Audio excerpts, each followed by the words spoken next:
तो क्या अब एससी एसटी ओबीसी माइनॉरिटी के लोग अपनी राजनीतिक पार्टी भी नहीं चला सकते हैं? लग तो ऐसा ही रहा है। बिहार में एक घटना हुई है, यूपी में लगातार रोज घटनाएं हो रही है। बिहार में घटना ये हुई है कि मुकेश सहनी, जो कि सरकार में मंत्री भी हैं, वीआईपी पार्टी के नेता हैं, उनके 3 विधायक चुनाव जीत के आए थे। वो खुद एमएलसी बनाए गए, मंत्री बनाए गए। अब उनके तीनों विधायक बीजेपी में शामिल हो चुके हैं। मुकेश सहनी को भी मंत्रिमंडल से हटा दिया जाएगा। पहले उनका विधानसभा चुनाव में इस्तेमाल किया गया और अब उनको दूध में मक्खी की तरह निकाल के फेंक दिया गया। मुकेश सहनी की गलती क्या थी? वो अपने पार्टी का विस्तार चाहते थे और वो यूपी में भी हाथ पैर पसार रहे थे। लेकिन ये कोई पहली बार नहीं है, ये सब कांग्रेस भी पहले करती थी, अब वही काम बीजेपी कर रही है। ओपी राजभर को कैसे निकाला गया? सोचिए, सपा जैसी पार्टी को यूपी में उनके लोग एमएलसी का पर्चा नहीं भर रहे हैं, या तो वो डर से, उनके घर पर बुलडोजर चल जा रहा है तो डर से वो, जिस आदमी ने मेहनत से कमाया है पैसा, घर बनाया है, परिवार है, बच्चे हैं, मैं फिर कह रहा हूं, इनसे लड़ने के लिए आपको अपना हित छोड़ना पड़ेगा, जो शायद दिख नहीं रहा है बहुजन समाज के लोगों में। सब टुकड़ों में बटे हुए हैं और अपने अपनी छोटे छोटे फैमिली, परिवार, घर को लेकर चिंतित हैं और इसी वजह से हट रहे हैं मैदान से। और सत्ता के दम पर किस तरह से इनको प्रताड़ित किया जा रहा है। ये जरूरी नहीं कि आपका कागज पत्र ठीक हो, आप इनकम टैक्स भरते हो, आप सब नियम कानून मानते हो और आपके घर पर बुलडोजर चला दे, आप कोर्ट कचहरी करते रहिए। कोर्ट में कौन लोग बैठे हो? तो मैं फिर कह रहा हूं, इस देश को लगभग गुलाम बना लिया गया है। संविधान खत्म है और मीडिया, जुडिशियरी मतलब जजेस, कॉलेज, यूनिवर्सिटी, बिजनेस और ब्यूरोक्रेसी, कलेक्टर, एसपी, डीएम, सब जगह जो बैठे हुए लोग हैं 15%, उन्होंने अब तय कर लिया है कि अब खुला खेल फर्रुखाबादी, अब सब कुछ खुलेआम होगा और कोई कुछ नहीं बोलेगा, क्योंकि एससी एसटी ओबीसी माइनॉरिटी के नेता बटे हुए हैं। लेकिन अब भी एक रास्ता है। रास्ता यह है कि तमाम एससी एसटी ओबीसी माइनॉरिटी के नेताओं को सड़कों पर आना होगा। जनता उनके साथ खड़ी हो जाएगी अगर नेता आते हैं तो। लेकिन अगर नेता डर के बैठते हैं तो फिर कोई कुछ भी नहीं होने वाला है। तो नमस्कार, मैं शंभू कुमार सिंह और आप देख रहे हैं नेशनल दस्तक। बात सबसे पहले बिहार में मुकेश सहनी की।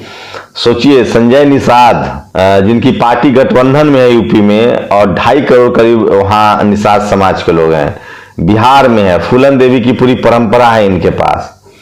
उसके बाद किस तरह से बिहार में उनके 3 विधायकों को मिला लिया गया, उनकी पार्टी स्वाहा, खत्म। इससे पहले चिराग पासवान के साथ यही हुआ था, जबकि चिराग पासवान ऑलरेडी बीजेपी में थे, नीतीश के खिलाफ लड़ रहे थे। तो पहले नीतीश और चिराग को लड़ाकर दोनों को कमजोर किया गया। उसके बाद फिर चिराग का खेल खत्म, अगली बार नीतीश का भी खेल खत्म हो जाएगा। उसके बाद बिहार में बच जाएगी बीजेपी वर्सेज आरजेडी। उसके बाद वही आरजेडी के साथ करेंगे जो वो यूपी में कर रहे हैं समाजवादी पार्टी के साथ। बीएसपी को खत्म कर दिया गया है, बीएसपी लगभग खत्म है अब। तो सोचिए, अब पूरे देश में 2 बहुजनों की पार्टी बच रही है। एक जेएमएम की झारखंड में गठबंधन में है, मुख्यमंत्री है, और एक डीएमके स्टालिन। उसके बाद कहीं भी देश में कोई एससी एसटी ओबीसी माइनॉरिटी की लीडरशिप वाली पार्टी नहीं बच रही है। और इसका नतीजा है कि हम सब लोग टुकड़ों में बटे हुए हैं। लेकिन समाज तो बहुत जागरूक हुआ है।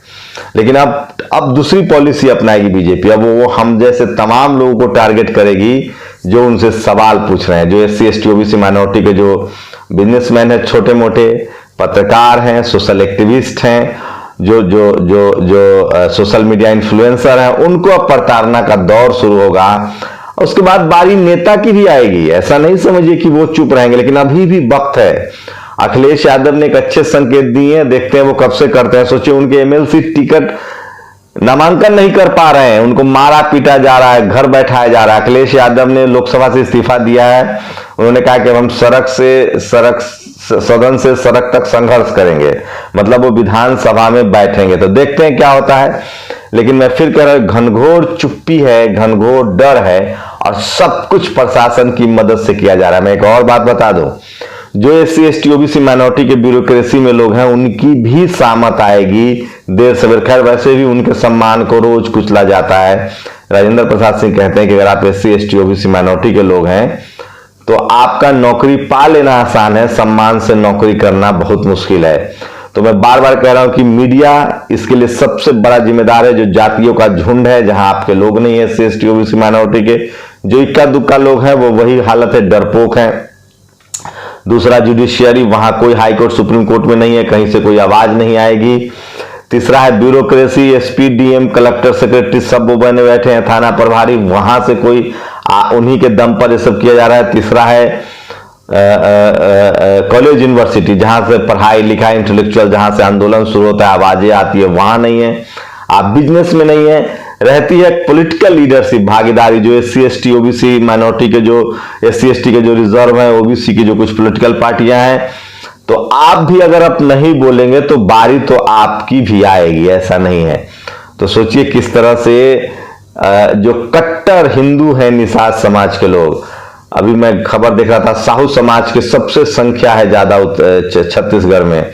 वहां एक महिला साध्वी थी, वो प्रवचन करती थी, उनको गाली सूचक दिया गया, कहा कि तुम नाच गाना करो, तुम कैसे हो सकती हो, तुम साध्वी कैसे बन सकती हो, तुम प्रवचन कैसे कर सकती हो, वो तो कोई ब्राह्मण ही कर सकता। ये देखिए, गैर ब्राह्मण व्यास मंच पर भागवत नहीं सुना सकती, कहा तुम नाच गान करो। ये छत्तीसगढ़ की घटना है, जहां सबसे मजबूत है साहू कम्युनिटी। और नीतीश जी अब अपने विधायकों के अपहरण पर कुछ नहीं कह पाते, तो मुकेश सहनी के विधायकों को भगाए जाने पर क्या कहेंगे? खुद तूने की है अपने घरों की दीवारों में सुराख।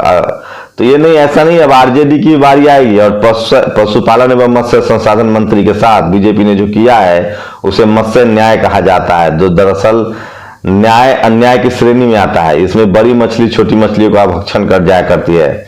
मुकेश सहनी के साथ भाजपा ने वही किया है जो कभी लोजपा के साथ जदयू ने किया था। खेल का नियम सारा ध्वस्त है।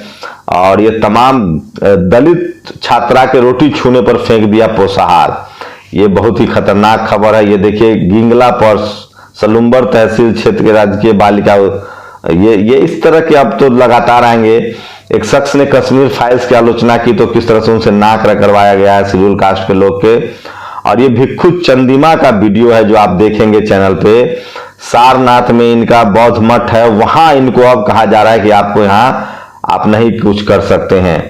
तो कानपुर में एक एससी महिला की जमीन पर एससी कब्जे के मामले में जांच कर रहे एसीपी एवं इंस्पेक्टर सहित 14 पुलिसकर्मी को लाइन हाजिर किया गया है।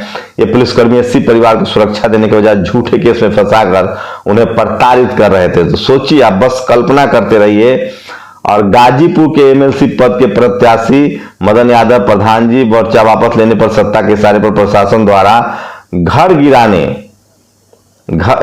प्रशासन घर गिराने एवं उन पर हो रहे उत्पीड़न की सूचना पर उनके गांव अनहीरपुर पहुंचे भरोसा दिलाया।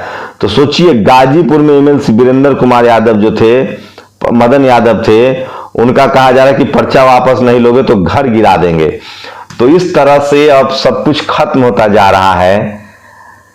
अभी भी मौका है एससी एसटी ओबीसी माइनॉरिटी के लोगों को एकजुट होना चाहिए, डेमोक्रेटिक तरीके से एक दूसरे का हाथ थामना चाहिए। संविधान अंतिम सांसें गिन रहा है और तमाम अखिलेश यादव, तेजस्वी यादव, नीतीश कुमार, मुकेश सहनी, संजय निषाद, ओपी राजभर, स्टालिन, हेमंत सोरेन, किसी को अगर लग रहा है कि अगर वो सुरक्षित रहेंगे तो नहीं रहेंगे, पहले गिन कर उनके समर्थकों को निपटाया जाएगा, फिर उनकी भी बारी आएगी। मैं फिर कह रहा हूं, सब बुरे वक्त में हैं और इसकी वजह है media, judiciary, bureaucracy, college university और बिजनेस में आपकी भागीदारी नहीं होना और आपके नेताओं की अपनी महत्वाकांक्षा, जो अपना हित देखेगा। भगत सिंह को कल पूरा दुनिया याद कर रहा था क्योंकि उन्होंने अपना हित त्यागा था और देश का हित चुना था। बाबा साहब को पूरी दुनिया याद करे क्योंकि उन्होंने अपना हित छोड़ा था और देश का हित और समाज का हित चुना था। जिस दिन आप समाज का हित चुन लेंगे, आपके अंदर से डर भय सब खत्म हो जाएगा।